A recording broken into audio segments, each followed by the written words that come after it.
pie mums Liepā vispār ļoti daudz metējos gružus pēc piekdienas vai pēc sestdienas vakarā.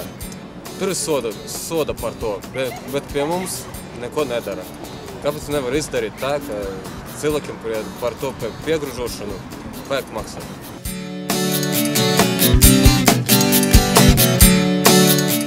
Mēs runājam par visu pasauli, par Latviju, domāju, ka mums ir tā kā Baltijas jūra, bet viņi tā kā piesārņotākā jūra pasaulē. Es nezinu, vai diezko priecīgi būtu tur peldēties.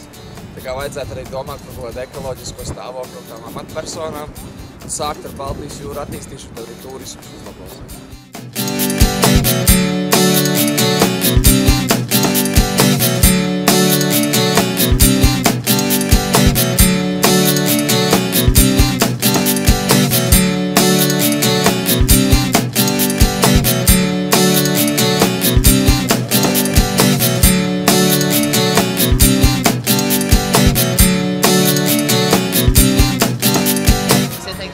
Tāpēc, ka tas ir veselīgi un nav jāizmanto resursi, piemēram, benzīns vai nauda, lai brauktu ar tramvaju. Nepiesākam gājs, aktīvs sporta veids.